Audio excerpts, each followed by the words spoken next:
late at night, in a house filled with silence and wealth, a man awoke to something he could not explain. Strange voices floated through the wide marble hallways, soft, gentle, yet layered with tones he had never heard inside his own home before.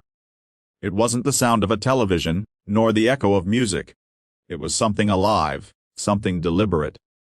The rich father, Mr. Armin, got up from his velvet chair, curiosity clawing at his chest.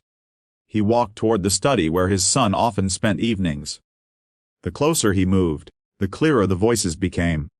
A woman's voice, steady and kind, guiding with patience. A boy's voice, younger, eager, repeating words that sounded foreign, melodic and powerful. What he stumbled upon that night would not only challenge the way he saw his own life, but it would change the future of his family forever. Armin stood by the door, almost breathless, his hand hesitating on the golden knob. He saw his maid, a woman he had barely spoken to beyond daily instructions, sitting across from his son. In her tired yet determined eyes, there was light. She was teaching him not one language, not two, but 5. French, Spanish, Arabic, Mandarin, and English rolled off her tongue like music. His son, who had always been restless and distracted in expensive private lessons, sat in rapt attention, eyes glowing with excitement as he repeated each phrase after her.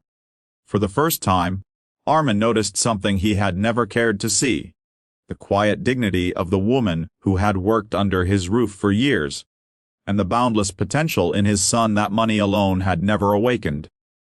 In that moment, he felt a sting of shame.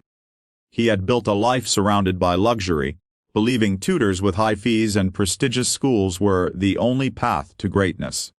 Yet here, in the simplicity of a late-night study session, with nothing but worn-out notebooks and the dedication of a maid who had once been a teacher in her homeland, his son was learning more than he ever had. But Armin was not yet ready to step inside. He remained by the door, hidden in the shadows, listening. Every syllable, every laugh, every correction struck him deeper than any business deal ever had.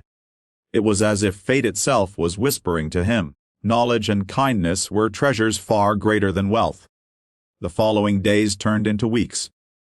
Armin quietly observed from a distance, pretending he didn't know. Each night, the same magic unfolded. His son's voice grew sharper, clearer, his confidence blooming like a flower after rain. The maid, whose name he suddenly realized he had never properly asked, carried the patience of a mother, the strength of someone who had endured hardship, and the gift of sharing knowledge selflessly. One evening Armin finally stepped into the room. His son froze mid-sentence, eyes wide with fear that his father might be angry. The maid lowered her gaze, ready to apologize. But instead, Armin walked forward, his voice softer than they had ever heard. "Continue," he said, surprising them both.